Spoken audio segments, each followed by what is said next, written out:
এখন চিংড়ি মাছগুলো, গলদা চিংড়িগুলো ভেজে নেব, একটা একটা করে ভাজবো।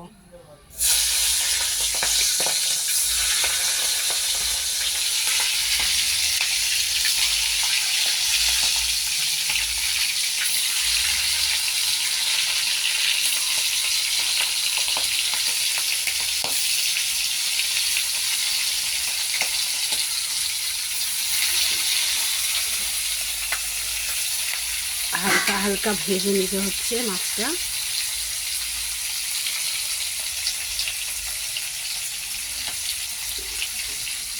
দেখো মিঠু অফিসিয়াল ইউটিউব চ্যানেল মাছটা ভেজে নিচ্ছি। ছেলে অনেকদিন থেকে বলছে মা গলদা চিংড়ি খেতে ইচ্ছে হচ্ছে, তাই গলদা চিংড়ি আনা হয়েছে।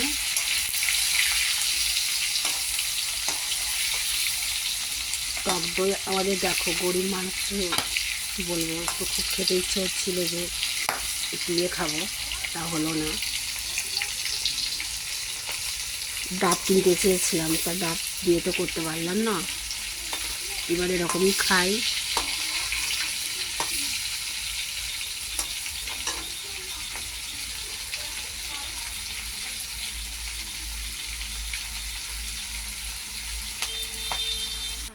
সবকটা গলদা চিংড়ি আমি ভেজে নিয়েছি।